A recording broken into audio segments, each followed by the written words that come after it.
ठीक है, तो आज हम देखने जा रहे हैं कि कैसे हम यूज़र से वैल्यू गेट करते हैं। ठीक है, यूज़र से वैल्यू गेट करके और उसको हम जावास्क्रिप्ट में कैसे यूज़ करेंगे। ठीक है, तो यूज़र से जो वैल्यू गेट करने का प्रोसेस है वो प्रोसेस सिमिलर है जस्ट लाइक कि हम अदर लैंग्वेजेस में जावास्क्रिप्ट से वैल्यू गेट करें। ठीक है ना, तो वो प्रोसेस सेम है और जो होता है इवेंट के थ्रू, जो JS इवेंट्स हम कह सकते हैं, जावास्क्रिप्ट के इवेंट्स होते हैं। अब इवेंट्स क्या क्या होते हैं? इवेंट्स होते हैं जैसे क्लिक इवेंट हो गया, बटन प्रेस इवेंट हो गया। ठीक है ना, बटन प्रेस होता है, जैसे बटन प्रेस को जनरली बोलते हैं कि की डाउन। ठीक है, की डाउन।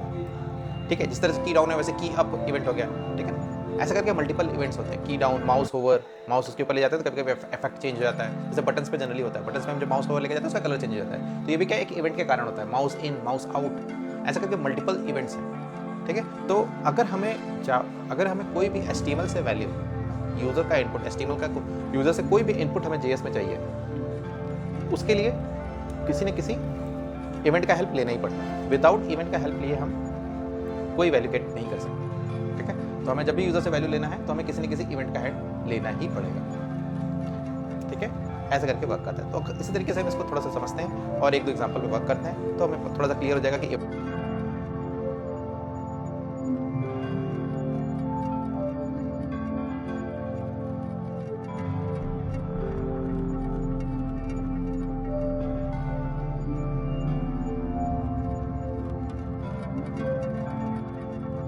ये इसका हमने कंपोनेंट ऐड कर दिया। अब हम थोड़ा सा इनपुट फील्ड ऐड करते हैं। इनपुट फील्ड ऐड करने के लिए हम lightning component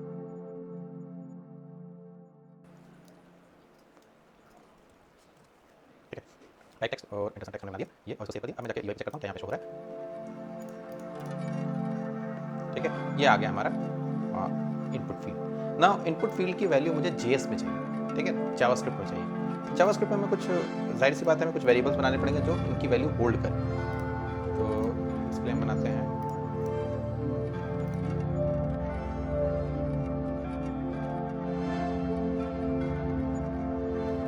input from user रख के हमने वेरिएबल बना लिया। ठीक है, वेरिएबल बना लिया। अब हम इस वेरिएबल पे थोड़ा सा मोल्ड करेंगे और हम कर देंगे एक और वेरिएबल बना लेते हैं, ट्रैक आउटपुट टू HTML। ठीक है, और इसके लिए हम क्या कर लेते हैं, जस्ट सेटअप द थिंग्स, कैसा कुछ और रिफ्रेश। ठीक है, यहाँ पे आउटपुट लिखा हुआ है और ये इंटरसेक्ट टेक्स्ट। अब हम क्या करेंगे, इसमें टाइप करेंगे, यहाँ पे चीज़ें टाइप करेंगे और इसको हम JS में गेट करेंगे। तो जैसे मैंने बताया कि ये सारी चीज़ें किससे होंगी, किसी न किसी इवेंट के थ्रू ही हम गेट कर सकते हैं JS के अंदर।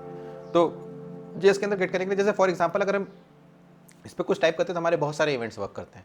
एक की प्रेस इवेंट वर्क करता है क्योंकि हम इस पर कुछ टाइप कर रहे हैं। एक की डाउन, मतलब की प्रेस और की अप ना, की डाउन और की अप इवेंट होता है कि जैसे आपने की डाउन किया तो इवेंट स्टार्ट होगा, जब की आपने रिलीज किया तो की अप इवेंट स्टार्ट होगा। ठीक है, और आप ऑन चेंज इवेंट यूज़ कर सकते हैं। ऑन चेंज इवेंट मतलब कि जैसे मैं टाइप कर रहा हूँ, ये क्या कर रहा है, इनपुट फील्ड में चेंजेस कर रहा है, तो ऑन चेंज इवेंट हो गया। और इसके अलावा ऑन ब्लर इवेंट होता है। ऑन ब्लर इवेंट का मतलब जैसे क्या होता है ना, ब्लर क्या होता है, एक ब्लर काइंड ऑफ फोटो से आया हुआ ना, एक वर्ड होता है फोकस और एक वर्ड होता है ब्लर। ठीक है ना, समझ में आया? जब जो इमेजेस होते हैं, फोटो इमेजेस में तुमने देखा होगा कि हम क्या कहते हैं कि फोकस करते हैं, चीज़ों को ब्लर करते हैं। तो ये जो इफेक्ट होता है ना, इसको भी इसमें हम यूज़ करते हैं कि जब मैं इस पर क्लिक करूँगा तो इसका मतलब हमारा ऑन फोकस हुआ, और जब मैं इसको अनचेक कर दूँगा तो कलर चेंज हो गया ना, तो ये ऑन ब्लर इवेंट होगा। ठीक है, मतलब फोकस ने वहाँ से फोकस हटा के कहीं और पे कर दिया। तो यही होता है ना, जो अक्सर अगर DSLR में होता है कि एक जगह से फोटो फोकस हटा के हम कहीं और पे कर देते तो बाकी सारी चीज़ें वो ब्लर कर देता है। तो वही है कि यहाँ पे भी वही चलता है। अगर मैंने क्लिक किया तो मेरा ऑन फोकस इवेंट चलेगा, बाहर करूँगा तो ऑन ब्लर इवेंट चलेगा। तो इस तरह से मल्टीपल इवेंट्स होते हैं। अब ये इवेंट के ही हेल्प से हमें वैल्यू गेट करना होता है। जैसे ऑन चेंज इवेंट जैसे यूज़र टाइप करेगा तो हो जाएगा। बहुत जगहों पे होता है कि ऑन ब्लर इवेंट चाहिए होता है कि मतलब यूज़र जब पूरा टाइप कर ले उसके बाद जब वो कहीं और पे क्लिक करे तब वो वहाँ से वैल्यू उठाकर फिर जो प्रोसेस कराना है वो करे। ठीक है, ऑन चेंज इवेंट का मतलब जैसे जैसे मैं टाइप करता जाता वैसे वैसे इवेंट फायर होता जाएगा। ठीक है, लेकिन ऑन ब्लर इवेंट का मतलब जब वो टाइप करके कहीं और पे क्लिक करेगा तो फोकस लॉस्ट होगा। जब फोकस लॉस्ट होगा तो उस केस में वो इवेंट फायर हो जाएगा। तो इसके लिए हम क्या करेंगे, मल्टीपल इवेंट्स बना के थोड़ा सा इस चीज़ को क्लियर कर लेते हैं। तो हम क्या कर देते हैं, यहाँ पे एक इवेंट बनाते हैं जैसे यहाँ पे। अब जैसे क्लिक इवेंट होता है तो क्लिक इवेंट क्या है, हमारा इवेंट का नाम है। ठीक है ना, जो क्लिक है ये इवेंट का नेम है। इसी तरह से चेंज क्या है, वो इवेंट का नेम है। तो जब भी इवेंट का नेम हम किसी टैग के अंदर यूज़ करते हैं तो हम लिखते हैं ऑन कीवर्ड ऑटोमेटिकली जोड़ देते हैं उसमें कहते हैं ऑन क्लिक और यहाँ पे किस मेथड को एग्जीक्यूट करना है। जैसे फॉर एग्जांपल मान लेते हैं हैंडल ऑन क्लिक, तो इसमें सही नहीं लगेगा, ऑन चेंज ही करते हैं क्योंकि ऑन क्लिक तो बटन का ज़्यादा अच्छा लगता है। ऑन चेंज और यहाँ पे लिख देते हैं हम हैंडल ऑन। और इस मेथड को कॉपी करता हूँ मैं और इसको JS में, क्योंकि जैसे हमने बटन के लिए बनाया था सेम वही प्रोसेस है यहाँ पे, ठीक है। ये हुआ, जैसे ही मैं इस पर क्लिक करूंगा ये ऑटोमेटिकली इस मेथड को एग्जीक्यूट कर देगा। अब ये चेक करने के लिए हम क्या करेंगे, कंसोल लॉग लगा देंगे, लॉग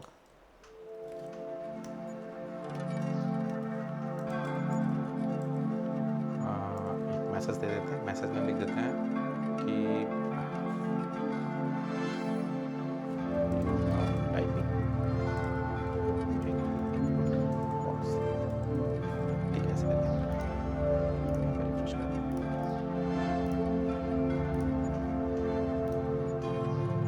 ठीक है, मैं यहाँ पे टाइप कर रहा हूँ, देखो जैसे मैंने टाइप किया यहाँ पे क्या आ गया automatic, you are typing in the input box.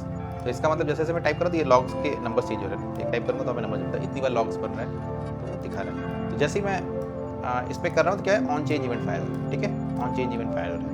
तो यहाँ पे मैं क्या कर देता हूँ,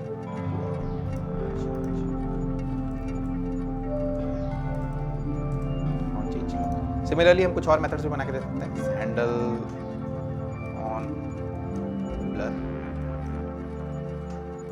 ठीक है, इसको भी बाइंड कर देता हूँ मैं यहाँ पे।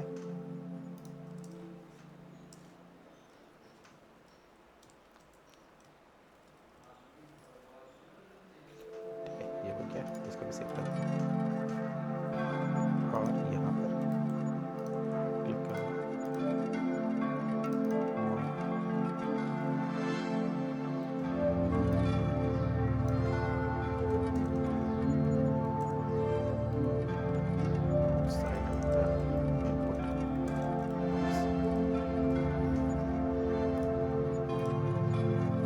दो बार रिफ्रेश करना पड़ेगा, पूरा कर देते हैं, ठीक है। तो अब इस पे जब मैं टाइप करूंगा तो ऑन चेंज इवेंट, और जब मैं कहीं और पे क्लिक करूंगा तो क्या होगा, ऑन ब्लर, ठीक है ना, ये होता है। इसी तरह से ऑन फोकस होता है, ऑन की अप होता है, और इसी तरीके से मल्टीपल इवेंट्स होते हैं। तो हमें जिस इवेंट के लिए जिस टाइम हमें यूजर से वैल्यू गेट करना है वो इवेंट हम यूज़ कर लेते हैं और उसके बेसिस पे सारे काम कराते हैं। समझ में आया? ठीक है, तो अब ये तो हुआ, इसके क्लिक पे ये इवेंट फायर हो रहा है। अब मुझे यहाँ से कुछ वैल्यू पिक करना है, ठीक है, ऑन चेंज तो हो रहा है लेकिन मुझे वैल्यू पिक करना है। तो वैल्यू अगर मुझे यूजर से वैल्यू पिक करना है तो पहले मैं पैरामीटराइज करना पड़ेगा और यहाँ पे पास करना पड़ेगा इवेंट। ये स्टैंडर्ड होता है, ठीक है ना, ये स्टैंडर्ड है, वो डिटेक्ट कर लेता है कि मैं इवेंट पास कर रहा हूँ, ठीक है। अब इस इवेंट को पास करने पे अब यहाँ पे कैप्चर करते हैं इस इवेंट को।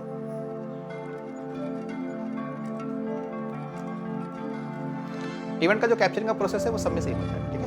तो फॉर एग्जांपल मैं यहाँ पे कैप्चर करता हूँ, पहले तो लॉग करते हैं इसको, ठीक है।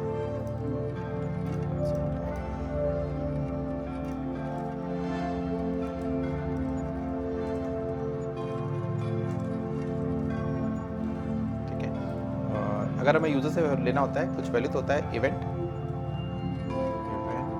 Dot parent, event dot parent, event dot parent dot get value ऐसे कुछ होगा।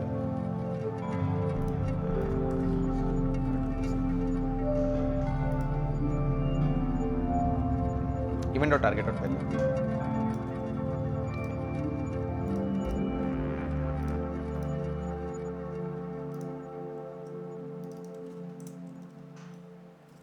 ठीक है, event dot target dot value, तो उसमें से उसकी वैल्यू निकाल कर दे देगा। और इसको ब्लॉक्स कराते हैं।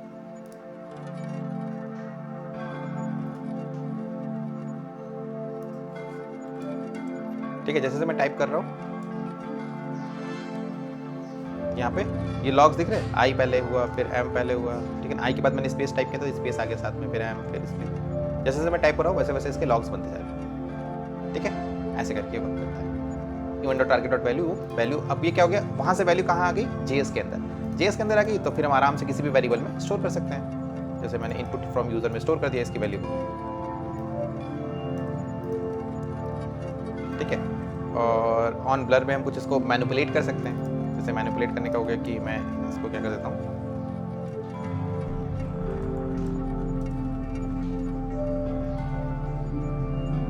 And this bot input from user plus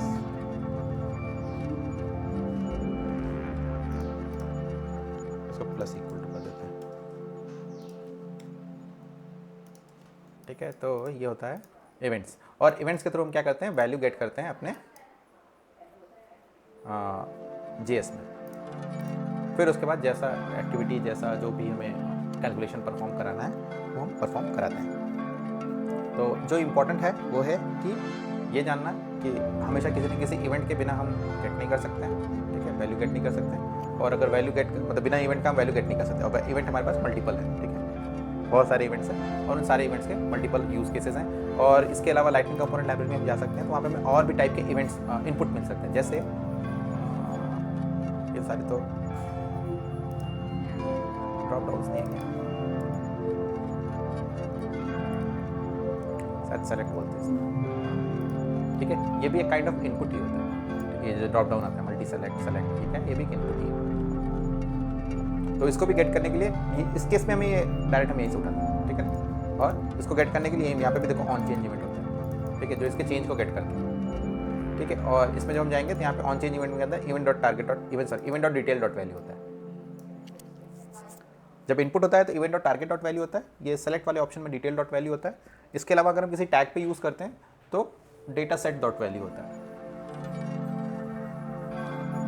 ठीक है, ये भी होता है। मतलब टारगेट जनरली डेट में तब करते हैं जैसे हमें कोई मल्टीपल रिकॉर्ड्स डिस्प्ले कर रहे हैं और उस पर क्लिक करने पे वो हमें ओपन कराना है किसी नए टैब में। तो उस केस में हम क्या, हमारे पास यूज़र का इनपुट होता है क्लिक इवेंट लगाते हैं, तो फिर हमें उस टेक्स्ट, जिस टेक्स्ट पे उसने क्लिक किया वो टेक्स्ट गेट करना होता है,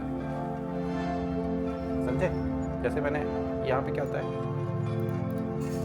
अब यहाँ पे कोई यूज़र का इनपुट तो है नहीं, ठीक है ना, यहाँ पे कुछ भी तो नहीं है, लेकिन फिर भी हम जब इस पर क्लिक करेंगे तो ये नए टैब में ओपन हो रहा है। ये भी क्या यूज़र का इनपुट है, क्लिक का एक इनपुट है यहाँ पे। तो वो क्या करता है, क्लिक पे इस टेक्स्ट को गेट करता है कि किस आईडी पे क्लिक किया हुआ है। तो हम इसके बैकएंड में चेक करेंगे ना, तो इसमें कहीं ना कहीं आईडी स्टोर होगी। वैसे तो ये इन्होंने ये देखो डेटा डॉट रिकॉर्ड आईडी में देखो आईडी स्टोर है, ठीक है। ये तो आईडी स्टोर करके रखे रहते हैं ताकि हम क्लिक पे इस आईडी को गेट कर सकें। तो ये भी टेक्निक है, इसके बारे में बात करेंगे। अभी तो हम जस्ट यही होता है, 3 यही होता है, ठीक है। एक तो क्लिक पे किसी टेक्स्ट से वैल्यू उठाना, फिर एक होता है जो बटन का क्लिक चलता है वो हो गया, दूसरा वो जो इनपुट बॉक्स से वैल्यू उठाना हो गया, और तीसरा होता है हमारी सेलेक्ट ड्रॉप डाउन से वैल्यू उठाना। तो इसके लिए क्या होता है, डिटेल डॉट वैल्यू जाता है, ठीक है, ऐसा करके होता है। डेटा टेबल में होता है, डेटा टेबल में पता नहीं होगा, डेटा टेबल में ही शायद मिल जाएगा वो जो मैं कह रहा हूँ कि क्लिक पे पता नहीं होगा कि नहीं होगा, नहीं तो फिर वो तो हम प्रैक्टिस करेंगे तभी हो जाएगा।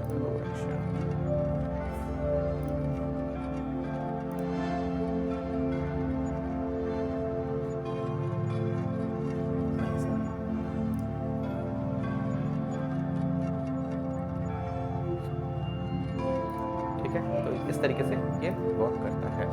थोड़ा सा असाइनमेंट्स कर दो।